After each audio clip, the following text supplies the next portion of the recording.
So divorce and separation can affect children in different ways. It really does depend on the age of the child, and it depends how prepared they are. So for instance, a young child may not even realise that there's much difference except that dad's not there anymore. Other children might find that they regress in their toileting, or all of a sudden want to sleep in mum's bed again. Adult children or older children, you might find that they show more aggressive behaviours, and some might be more withdrawn than normal.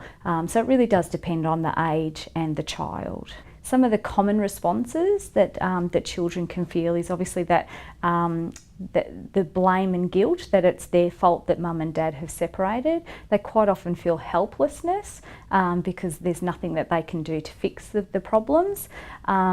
Smaller children can often have physical responses such as headaches or tummy pains, and that's just a way of them expressing themselves through their body. Quite often sleep patterns can change, and sometimes their appetite can change as well. So there's lots of different things that can happen for children.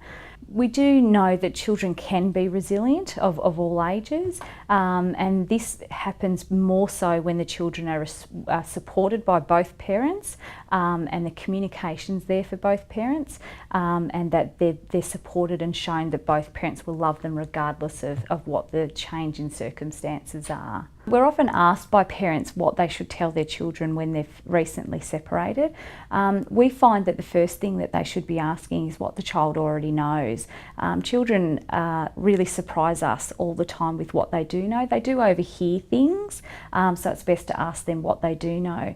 Then this gives the parents an opportunity to see what it is they know and what's been misunderstood, because quite often if they don't know the whole story, they fill their gaps with their own story, so this can then verify and help them from blaming themselves. Children don't need to know the details of a separation, no matter what age they are.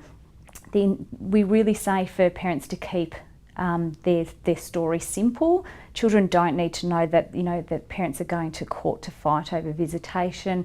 That's just scary for children. They don't know what a court is. That it's just something that they don't need to know about. They just need to know that both parents want to spend time with them, and it is the child's right to have that, have both parents in their lives. So what we quite often say to parents is if children do ask a difficult question and it's one that you don't want to give specific details to, we're saying to them, it's okay, you don't need to worry about that, mum and dad will sort that out. So it's not saying one parent will sort it out, both parents will sort it out, and it's okay that they ask that question, but they don't need to worry about it. And it's also asking parents to be prepared to answer difficult questions, but also being patient, that some particularly younger children will ask the same question over and over, because with so much going on they're overwhelmed, so they will forget.